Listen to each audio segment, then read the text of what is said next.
Hello दोस्तों, तो अगर हम देखेंगे कि दहेज प्रतिषेध अधिनियम जो कि हमारा पहला एक्ट है, आज हम पढ़ेंगे दहेज प्रतिषेध अधिनियम 1961। यह अधिनियम जो होता है 1 जुलाई 1961 से लागू है। इस अधिनियम के अनुसार दहेज लेने या देने दोनों ही सहयोग करने पर 5 वर्ष की कैद और 15,000 रुपये की जुर्माना प्रावधान है। दहेज के लिए उत्पीड़न करने पर भारतीय दंड संहिता की धारा 498 की, जो कि पति और उसके रिश्तेदारों द्वारा संपत्ति अथवा कीमती वस्तुओं के लिए असंवैधानिक मांग के मामले में संविधान संबंधित है। इसके अंतर्गत 3 साल की कैद और जुर्माना हो सकता है।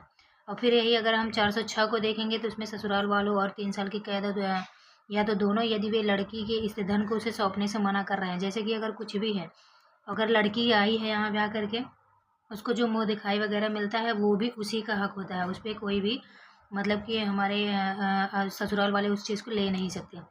तो इसके मतलब 406 के तहत वो अपराध है। अगर वो लेना चाहते हैं तो आप केस कर सकते हैं। आपका पूरा धन आपको दिया जाएगा, चाहे वो यहाँ से मिला हो, चाहे ससुराल का हो, चाहे मायके का हो। फिर उसके बाद यही है दहेज निषेध अधिनियम 1961 में संशोधन 1984 और 1986 के अंतर्गत 2 बार हुआ था उसमें संशोधन। दहेज मांगने पर दंड, दहेज लेने या देने पर न्यूनतम और अधिकतम दंड।